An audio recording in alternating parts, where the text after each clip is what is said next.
नमस्कार विद्यार्थी arts and commerce college Dhanera से आप सभी का हार्दिक स्वागत करते हैं। बीए सेमेस्टर 3 प्रथम बोर्ड हिंदी पेपर 3 मध्यकालीन हिंदी काव्य तुलसीदास की दोहा कविता आपके आठवें का पद है।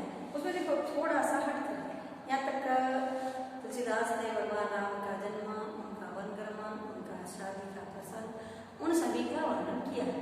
तो अब यहाँ पर उन्होंने भगवान राम की भक्ति की बात समझाई। देखो कि मनुष्य जीवन मात्र में किस प्रकार से हाय तौबा करता है, जिनके लिए करता है वो तो नहीं रहता है। पहले मैं पद पढ़ती हूँ फिर आपको समझाऊँ। सुत दार अगार सखा परिवार विलोक महाकु समाजही रे, सबकी ममता तजी के समता सजी संत सबान विराजही रे। नरदेह कहा करी देखो विचार, बिगारू गवार न काजही रे। जानही डोलही लोलुप कुकर, जो तुलसी बजू कौशल राजही रे। तुलसीदास ने क्या कहा है इस पद में? देखो सुत का मतलब होता है पुत्र,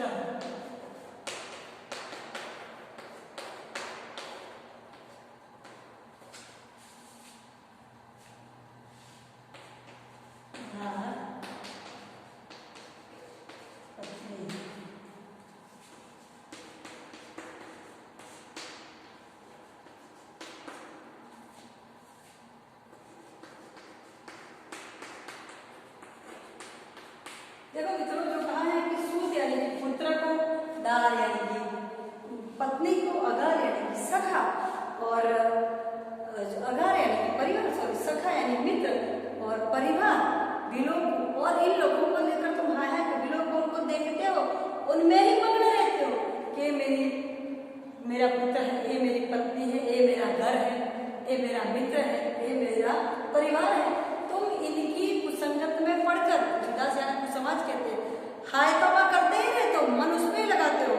सबकी ममता तजी के, तुम इन सबकी ममता छोड़ दो। समता सज्जी सभा से विराजे, और अपने मन को मक्कम रख के, क्षमता रख के तुम संतों की सभा में विराजमान हो जाओ, विराजमान रहो। नर देह कहा, नर की देह, नर की मनुष्य,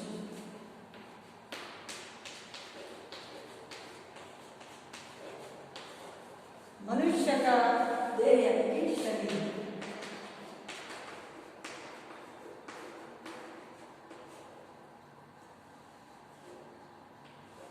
नर का देह, मनुष्य का शरीर मिला है कर देखो। क्या सोचते रहते हो विचार, विकारो गवार न काजे, तुम गवार हो।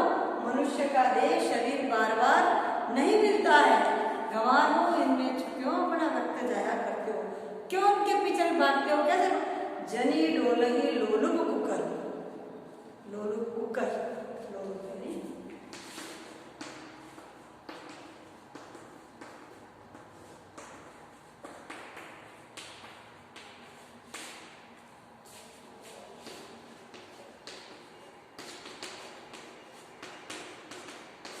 कुकर नहीं कुत्ता। जिस प्रकार से एक लालची कुत्ते को आप खाने के लिए बुलाएंगे, बर्तन रोटी अपने हाथ में रखेंगे, थोड़ी थोड़ी नीचे डालेंगे, वो जल्दी नहीं खाएगा। उसको जिज्ञासा है आपके हाथ में क्या है, नीचे डाला हुआ, आंखों के सामने रखा हुआ, जल्दी नहीं खाता। उसके मन में क्या लालच होती है। कैसी लालच?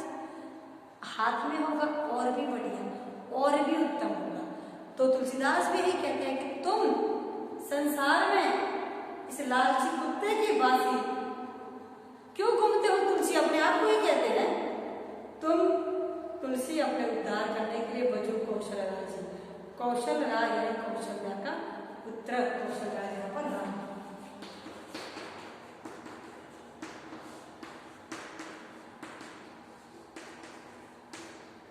राम कौशल्या का पुत्र। तो जो कहते हैं कि ऐसे राम को बदल। देखो तुलसीदास ने बताया कि मनुष्य पुत्र, पत्नी, परिवार, घर, सखे, इन सभी को देखते देखते उनकी कुसंगत में पड़ा ही रहता है, सबकी ममता में ही बंधन में ही रहता है और संतों की सभा में नहीं जाता है। तुलसीदास कहते क्यों नहीं जाते हो? मनुष्य की देह शरीर बार बार नहीं मिला है, एक ही बार मिला है। कहा जाता है मित्रों कि 184 योनियों में यानी कि जितने भी जीव जंतु हैं उनमें हमारा आत्मा घूमती है, इसके बाद ही मनुष्य के अवतार में आती है, ऐसा कहा जाता है। तो इतना कि मनुष्य का अवतार दुर्लभ है, तो दुर्लभ अवतार में तुम रहो और मनुष्य का दुर्लभ अवतार मिला है, उसमें तुम विचार करने के बजाय अपने गंवार झूठे विचारों को निकालकर अपने आप के लिए कहते हैं कि मैं कैसा हूँ, लोलू कुकर लालची कुकर के जैसा, कुत्ते के जैसा हूँ कि जो खाना मिला है वो नहीं खाता, इधर उधर देखता है कि अच्छी चीज कौन सी है। ठीक है, वैसे ही मैं भी ऐसा ही करता हूँ कि सारे संसार में लोग मोह ममता में पड़ा हूँ और तुलसी कहते हैं कौशल राज यानी भगवान राम की भक्ति नहीं करता।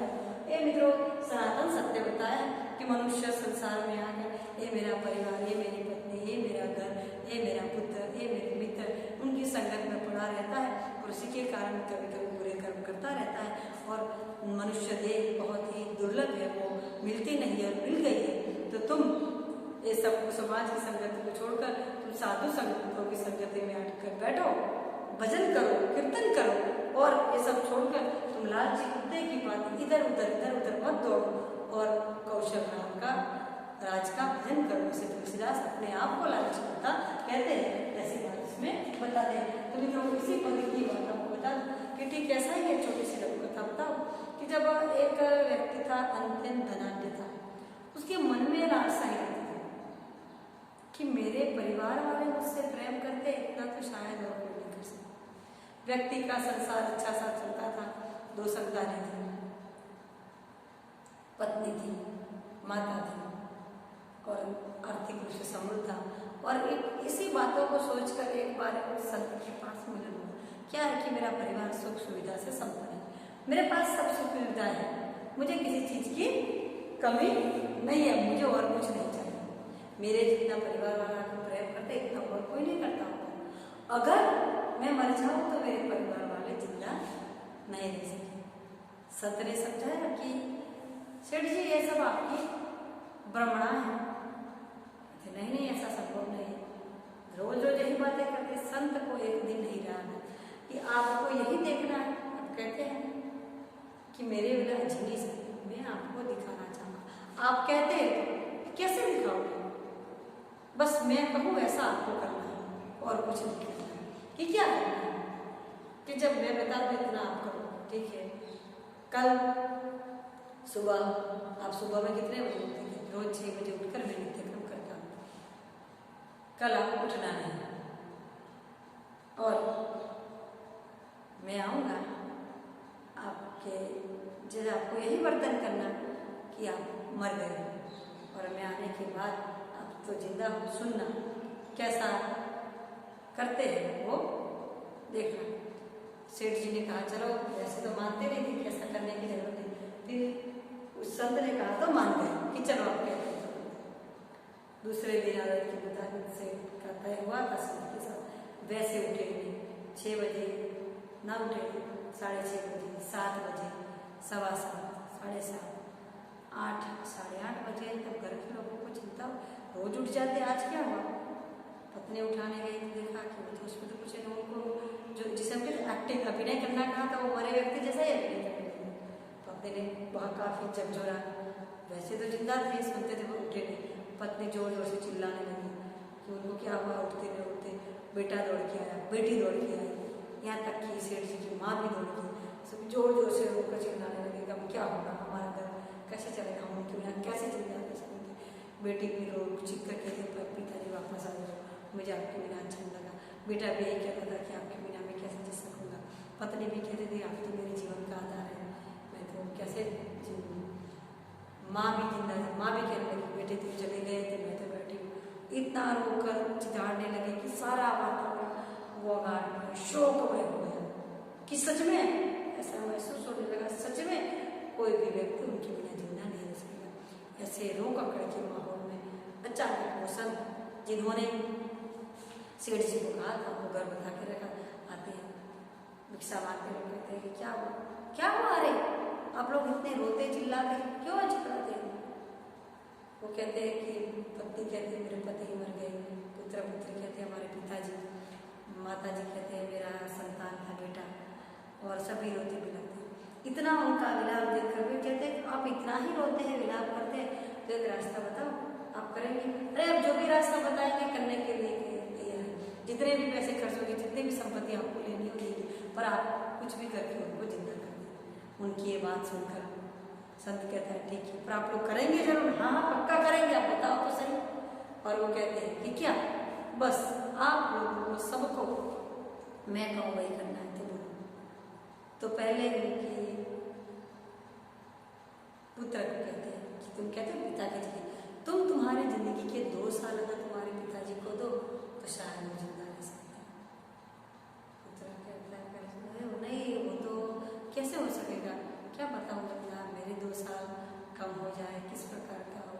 आनाकानी करने लगा। वो व्यक्ति सोता था, वास्तव में जागता था, बड़ा नहीं था, सुनता था। वो जिस पुत्र के लिए मैं इतनी जान न्यौछावर करता था, इतनी सब चीजें लाकर देता था, इतना करता था, वो जैसा का बेटे को का बेटी कहती है कि अब तो वैसे भी मैं भी पिता के घर कहाँ पर रहने वाली थी, अब तो थोड़े साल में मैं भी शादी करके ससुराल चली जाने वाली थी, तो वैसे भी मुझे तो उनके बिना रहना पड़ेगा, तो मैं भी तो कैसे दे सकती हूँ। फिर उन्होंने सोचा कि चलो पत्नी को कहो। वो व्यक्ति भी सोच रहा था हाँ बेटी के लिए भी मैं इतना करता था, मेरी बेटी मेरे जीवन का आधार है, सब कुछ है, वो उसने भी ऐसा किया। फिर उसको पत्नी को कहा तो सेठ ने सुना मन से पत्नी तो अवश्य देगी। पत्नी को कहा, पत्नी थोड़ी देर लगी, आपके तो जीवन के आधार थे, प्राणाधार, तो आपको तो देने ही पड़ेगा, आप देंगे ना 2 साल। मैं करके वो हिचकिचा रही, मैं कैसे दूँ, पता नहीं उनके जीवन में 2 साल के बाद क्या हो, किस प्रकार की जी सकेगी, मैं थोड़े दुख के साथ नहीं दे सकती। व्यक्ति जो सो रहा सुन रहा उसके मन में दुख होता है। और अंत में माँ को पूछते सेठ को लगता है माँ तो अवश्य बनानी पड़ेगी, तो माँ को कहा माँ मैं दूंगी तो पता नहीं जिंदा होगा या होगा, तो भी मैं तो बूढ़ी हूँ, मेरे पास तो पता नहीं 2 साल हो गए नहीं, मैं भी तो कैसे दे सकती हूँ, मेरे साथ शायद मेरे आखिरी 2 साल हो। तो वो भी ऐसा कहते हैं। तब इन सब की बातों को संत को पता था, सेठ को पता था, जिंदा था, सुन रहा था, और फिर रोने भी लगने लगते। फिर देखो आप लोग अपने जीवन के साथ देंगे नहीं, व्यक्ति जिंदा नहीं होगा तो क्या करेंगे, दे तो कैसे सकते हैं। और जब ये बातें सुन लेता है, उसकी तैयारी करते हैं, तब व्यक्ति सेठ उठ जाता है और सबके सामने इस प्रकार की द्रोणा हिकारत भरी नजर से देखता है। सबके मन में बहुत बड़ा लज्जा शर्म महसूस होती है कि क्या हुआ, ऐसा क्यों किया हमने। फिर कहते हैं संत कुछ बोलता नहीं, उसमें कहते कि जिन लोगों के लिए मैं अपने प्राण न्यौछावर करता था, वो व्यक्ति भी आपको मुझे किसी में कोई व्यक्ति मुझे जीवन के 2 साल देने के लिए तैयार नहीं। बच्चों को तो छोड़ो, पत्नी को भी तुम भी।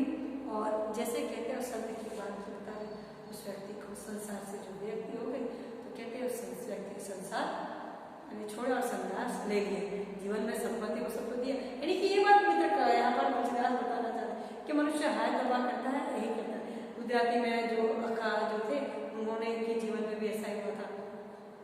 धर्म की बहन मानी थी, उसने जो उन्होंने अच्छे से कंगन बना कर दिए, विश्वास नहीं आया कि सच में सोने की होगी, तो उन्होंने तुड़वा कर जाँच करवाई, पता चला सोने का ही।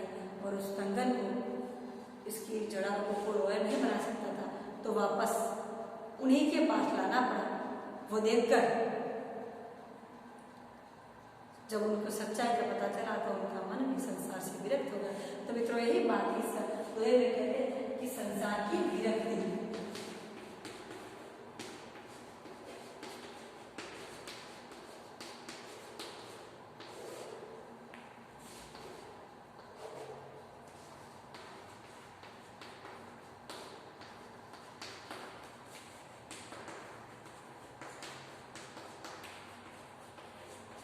मनुष्य का बंधन में रहना